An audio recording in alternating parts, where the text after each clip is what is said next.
I love when a single movie can successfully reinvent itself throughout its runtime. There's an art to starting a story as one thing, then seamlessly transitioning it into something different, and it can be very satisfying to experience when done well.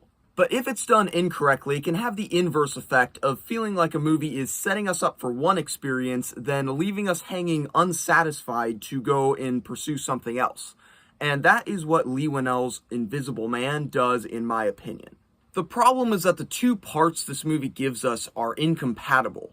The first part, contained within the first 30 minutes or so of the movie, is borderline brilliant. It opens with one of the most suspenseful sequences I've seen in a modern film, then settles into what is basically a supernatural horror film for a while, and it's a damn good one. It's so clever, subtle, and genuinely creepy. For that reason, I'm profoundly disappointed when, after spending a great deal of time telling me that this is the experience I'm getting, Invisible Man takes a hard turn and becomes something completely different. By which I mean, it basically becomes an action thriller. Now, to be fair, there is a large section in the middle of the movie where there aren't any action scenes, and the film does retain some of the psychological aspects that I loved from the first half hour, but once you introduce a big action scene half an hour into your quiet suspense film, it breaks the tension in a way that can't really be recovered from. And this movie doesn't really want to recover.